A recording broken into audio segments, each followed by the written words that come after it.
విచిత్రాల నిధి ఓ విధి విచిత్రాల నిధి వింత కథల సారథి ఆశ నిరాశల వారధి నిరంకుశ నిర్ణయాల నిర్దయవానిధి ఓ విధి విచిత్రాల నిధి ఓ విధి విచిత్రాల నిధి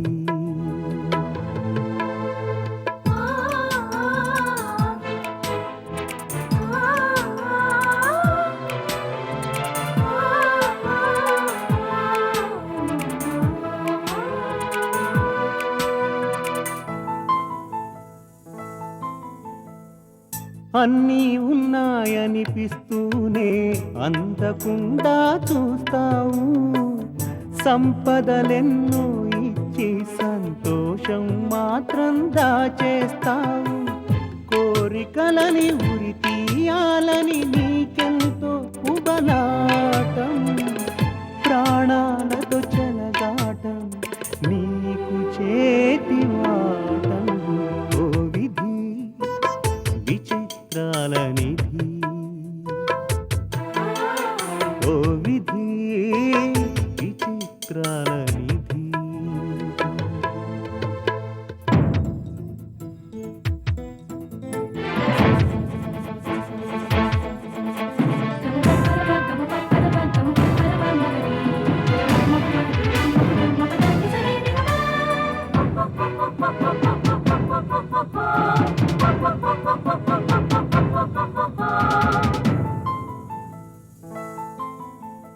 ఊహలు తలకిందులు చేసి ఉనికిని చాటుకుంటావు ఊహించని మలుపులతో ఉసురు పోసుకుంటావు మనసు మమతలపై నీకు అనాదిగా కక్ష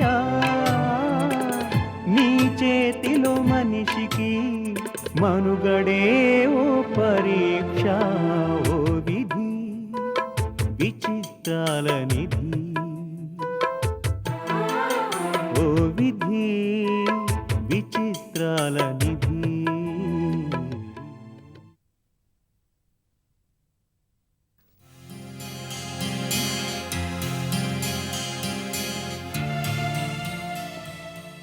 ఈ పొలిటీషియన్స్తో పెట్టుకుంటే ఇంతే మేడం. చూడు రాజు, ఇంతకుముందు 3 సార్లు పోస్ట్ పోన్మెంట్ అడిగారు, ఒప్పుకున్నావు. మళ్ళీ మళ్ళీ పోస్ట్ పోన్ చేయడం ఇక నా వల్ల కాదు. ఏం లేదు మేడం, పదవిలో ఉన్న పరిశ్రమల మంత్రి ద్వారా కొత్త యూనిట్స్ ఓపెనింగ్ జరిగితే బాగుంటుందని. అలా అని నాకు ఉంది, కానీ పరిస్థితులు కలిసి రాకపోతే మనమేం చేయగలం? చూడు, మినిస్టర్ గారు వచ్చినా రాకపోయినా అనుకున్న టైంకి అనుకున్న విధంగా మిషన్ స్విచ్ ఆన్ కావాలి. కొన్ని వందల మందితో కూడుకున్న వ్యవహారం, కొన్ని లక్షలతో కూడుకున్న వ్యాపారం. మినిస్టర్ గారి కోసం పని నాపొద్దు. Go ahead. అలాగే మేడం.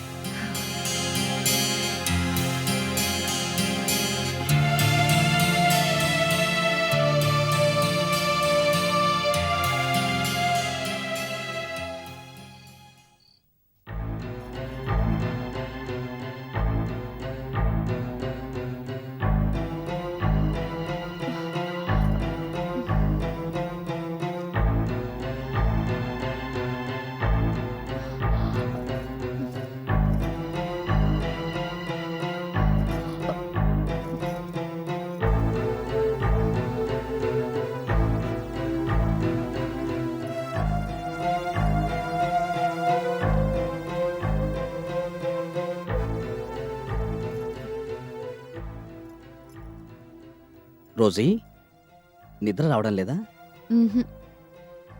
ఎప్పుడెప్పుడు తెల్లవారుతుందా అని ఎదురు చూస్తున్నాను. తెల్లవారడానికి ఇంకా 5-6 గంటల టైం ఉంది. 5-6 గంటల్లోనే కొందరు బతుకులు తెల్లవారబోతున్నాయన్న ఆనందంతో నిద్ర రావడం లేదు మదన్. బతుకులు తెల్లవారడం ఏమిటి? ఆ మాటకు అర్థం చెప్తే నువ్వు తట్టుకోలేవేమో. కాస్త అర్థమయ్యేట్టు చెప్పు. ఫ్యాక్టరీలో బాంబు పెట్టించాను. వాట్? కంగారు పడకు, మన ఫ్యాక్టరీలో కాదు, మన శత్రువుల ఫ్యాక్టరీలో. శత్రువుల ఫ్యాక్టరీలోనా? ఎస్, లక్ష్మి నాకు శత్రువే కదా.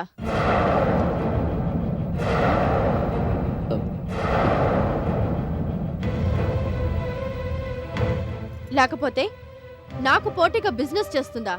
నా బిజినెస్కి అడ్డొస్తుందా? చిన్న చితక దెబ్బలతో మాట వినదని తెలుసు. అందుకే పర్మనెంట్గా సెటిల్ చేయాలనుకున్నాను. బాంబు పెట్టించాను. రేపు ఇనాగ్రేట్ చేయబోతున్నారు చూడు, 2 కొత్త యూనిట్స్.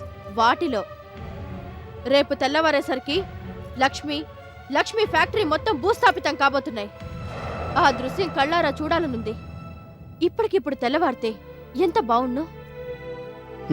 మనం తొందరపడినంత మాత్రాన తెల్లవారదు. పడుకో. నిద్ర రావడం లేదు. నిద్ర పట్టకపోతే అప్పుడప్పుడు నిద్ర మాత్రలు వేసుకుంటావుగా. వాటిని అవాయిడ్ చేద్దామని ఇంతసేపు ట్రై చేశాను. ఇక తప్పేట్లేదు.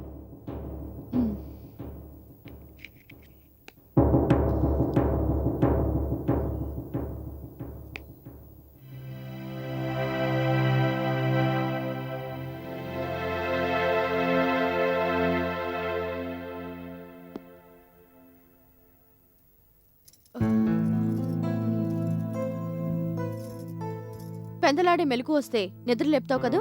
సర్లే పడుకో. Good night. Good night.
పాలు తీసుకోమా. నేను చూస్తానులే లక్ష్మి. హలో, ఎవరండి? ఎవరండి? పేరు చెప్పడానికి అభ్యంతరం ఉన్నవాళ్ళు ఎందుకు ఫోన్ చేశారు? ఇటువాయమ్మా. హలో,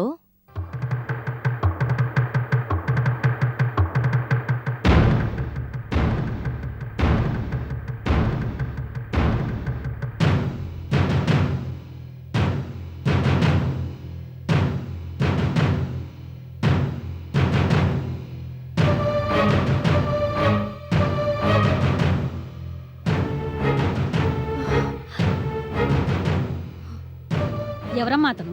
ఏమంటాడు? సరైన టైంలో ఇన్ఫర్మేషన్ ఇచ్చినందుకు థ్యాంక్స్.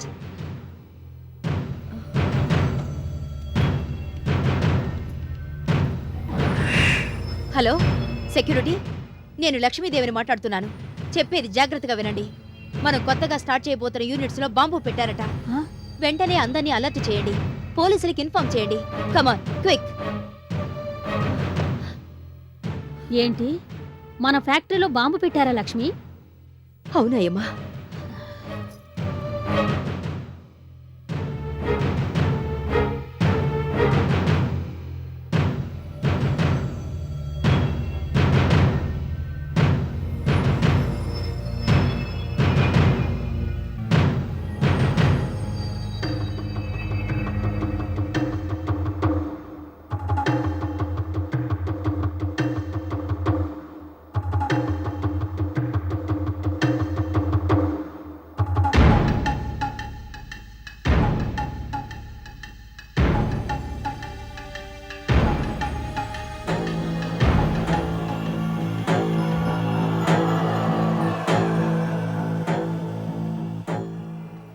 చూడరాజు, మన కంపెనీ నష్టాల్లోంచి కోలుకోవడం, నలుగురు ఆశ్చర్యపోయే విధంగా రోజురోజుకు గొప్పగా ఎదగడం, ఇవన్నీ గిట్టన వాళ్ళు చాలా మందున్నారు.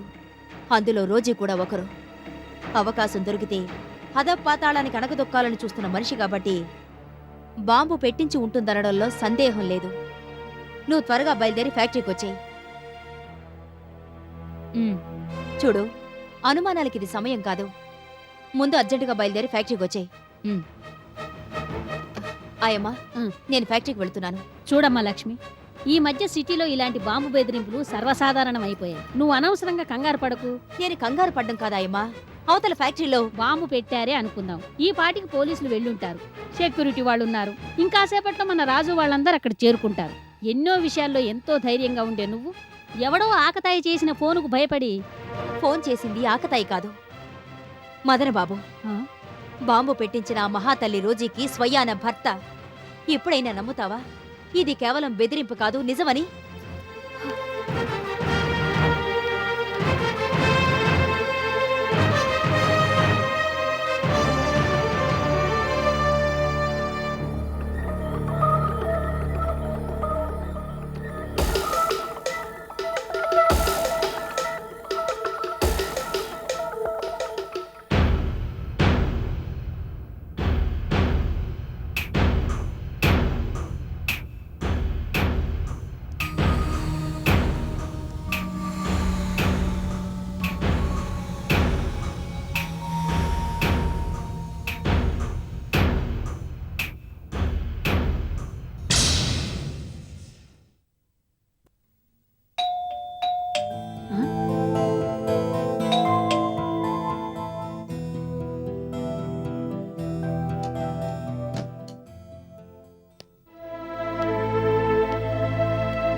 ఏమీ కాలేదు కదమ్మా లక్ష్మి.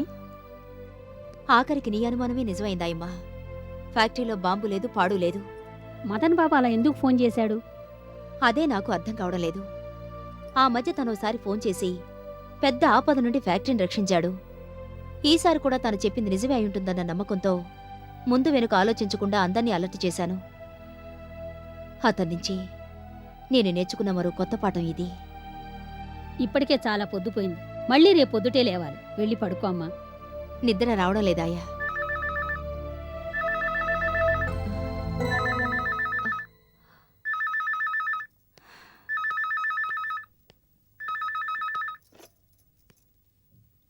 హలో లక్ష్మి, నేను ఏం బాబు, నిద్ర పట్టడం లేదా? ఈ రాత్రిపూట మా నిద్రలు పాడు చేస్తున్నారు. బాంబు సంగతి విచారించావా లక్ష్మి? మీ పుణ్యమా అని కంపెనీ స్టాఫ్ అంతా నిద్రాహారాలు మాని జాగారం చేశాం. ఇంకా కొంతమంది చేస్తూనే ఉన్నారు. బాంబ్ స్క్వాడ్కి కబురు పెట్టావా? అన్ని స్క్వాడ్స్ వచ్చాయి. అందరి ముందు ఫూల్ అయ్యాను. అది కాదు లక్ష్మి. మా ఫ్యాక్టరీలో బాంబు పెట్టారని చెప్పిందెవరు? ఇంకెవరు? రోజీ. ఆవిడ అలానే చెబుతుందని తెలిసి కూడా మీరు నాకెందుకు ఫోన్ చేశారు? అంటే ఏమిటి నువ్వు అనేది? చూడండి బాబు, ఆమె సంగతి మీకంటే నాకే బాగా తెలుసు. తను తలుచుకుంటే బాంబులకి జీవం పోసి బ్రతికిస్తుంది, లేదంటే బ్రతుకుల్నే బాంబుల్లా పేల్చేస్తుంది. ఎప్పుడు ఎలా పేలుతుందో తెలియని బాంబు లాంటి మనిషి. ఆమె మాటల్ని ఆ మాత్రం అర్థం చేసుకోలేకపోయారా? లక్ష్మి నిజంగానే బాంబు పెట్టించినట్టు చెప్పింది. అందుకే నేను నీకు ఫోన్ చేశాను. ఒకవేళ మిమ్మల్ని టెస్ట్ చేయడానికి అలా చెప్పిందేమో. వాట్? చూడండి, ఎన్నాళ్ళు మాలాంటి వాళ్లతో ఆడుకుంది. ఇప్పుడు ఆ ఆటలు మీతో మొదలుపెట్టినట్టుంది. ఆమె ఆడించినట్టు మీరాడండి గాని నన్ను ఆడించాలని మాత్రం చూడకండి. అది కాదు లక్ష్మి. ప్లీజ్, మీరు మీ భార్య గారు ఇన్నాళ్ళు నాతో ఆడుకున్న ఆటలు చాలు. నేను గనక తిరిగి ఆడ్డం మొదలు పెడితే తట్టుకోలేరు. చాలు, మీ వల్ల నాకు, నా వల్ల మీకు జరిగిన విధ్వంసం చాలు. ఇంకెప్పుడు నాకు ఫోన్ చేయకండి.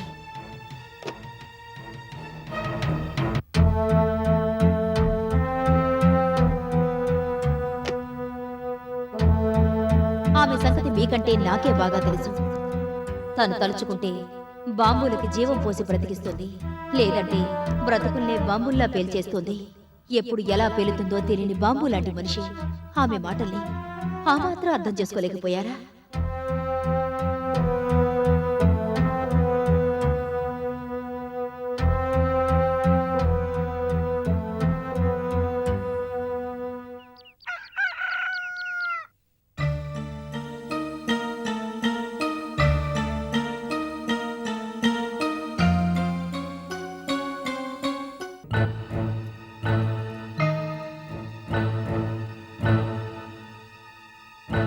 మదన్ మదన్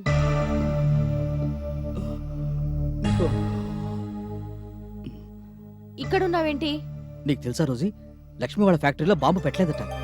ఆ సంగతి నీకెలా తెలుసు? ఆ, ఎలా తెలుసంటే పేపర్లో చూసావా?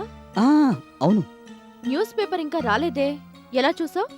ఆ, ఎలా తెలిసిందనే సంగతి కాసేపు పక్కన పెడితే పక్కన పెడితే బాంబు పెట్టలేదని తెలిసినందుకు, లక్ష్మి వాళ్ళ ఫ్యాక్టరీలో ప్రమాదం ఏది జరగనందుకు సంతోషంగా ఉందంటావ్, అంతేనా? ప్రమాదం ఎవరికి జరిగినా ప్రమాదమే కదా. ఆ, అందులోనూ బాంబు అంటే కొన్ని బాంబులు అలాగే ఉంటాయి మదన్. పెట్టిన చోట కాకుండా అవి పేలవలసిన చోటే పేలుతూ ఉంటాయి. నేనెప్పుడు పెట్టినా టైం చూసే పెడతాను, టైం బాంబులే పెడతాను. ఈ విషయంలో ఇంత ఇంట్రెస్ట్ ఎందుకు చూపిస్తున్నావో నాకు అర్థం కావడం లేదు. అయినా నేనేదో సరదాగా అంటే నువ్వు ఇంత సీరియస్గా తీసుకున్నావే? సరదాగా అన్నావా? అవును.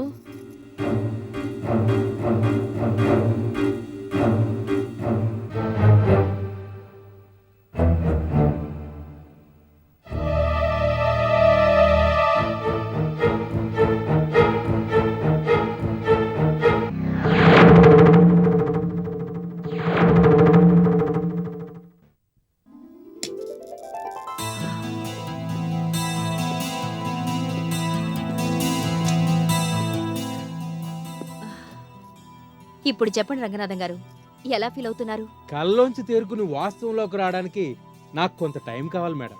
పాపం, పొద్దుట్నుంచి నిల్చున్న చోట నిల్చోకుండా తిరుగుతూనే ఉన్నారు. కలలు కానేంత వ్యవధి మీకెక్కడ దొరికింది? దొరికింది మేడం. ఉదయం ఈ కాంపౌండ్లో అడుగుపెట్టింది మొదలు ఇప్పటి వరకు అంతా కలలో జరిగినట్టు వరుసగా సంఘటనలు జరిగిపోతున్నాయి. మినిస్టర్ గారు మిషన్స్ ని స్విచ్ ఆన్ చేస్తారన్నారు. ఆయన రాలేదని నా చేత చేయించారు. అది చాలా తెలివైన నిర్ణయమని, సరైన నిర్ణయమని అందరూ మెచ్చుకున్నారు. గమనించారా? నలుగురిలో నేను ఒక భాగస్వామిని. అలాంటిది మంత్రి గారికి సబ్స్టిట్యూట్ ని ఎలా కాగలను చెప్పండి? చూడండి, మొదట్లో నాకు సాయం చేయడానికి ఎవరు ముందుకు రానప్పుడు కేవలం నేను తయారు చేసుకున్న ప్రాజెక్ట్ రిపోర్ట్ చూసి సాయం చేయడానికి ముందుకొచ్చారు మీరు. ఈవేళ ఈ కంపెనీ ఇలా పచ్చగా ఉందంటే మీరిచ్చిన పచ్చనోట్లే కాదు రంగనాథం గారు, మీ చల్లని మనసు కూడా అందుకు కారణం. కాబట్టి కొత్త యూనిట్స్ ప్రారంభోత్సవం మీ చేతుల మీదుగా జరగడమే కరెక్ట్. మీరు చేసే వ్యాపారానికి ఇప్పుడే కాదు మేడం, ఎప్పటికీ తిరుగుండదు. ఏమిటో అంత భరోసా? చేసిన మేలు గుర్తుపెట్టుకునే సుగుణం మీలో ఉంది. అది చాలా కొద్ది మందిలో చూస్తాం. ఆ లక్షణం ఉన్నవాళ్లకు అపజయం అన్నమాటే ఉండదు, శత్రువులు అనేవాళ్లే ఉండరు. ఒకవేళ ఉన్నా సరే మీ మంచితనం ముందు తల వంచవలసిందే తప్ప మిమ్మల్ని ఎదిరించి నిలబడలేరు.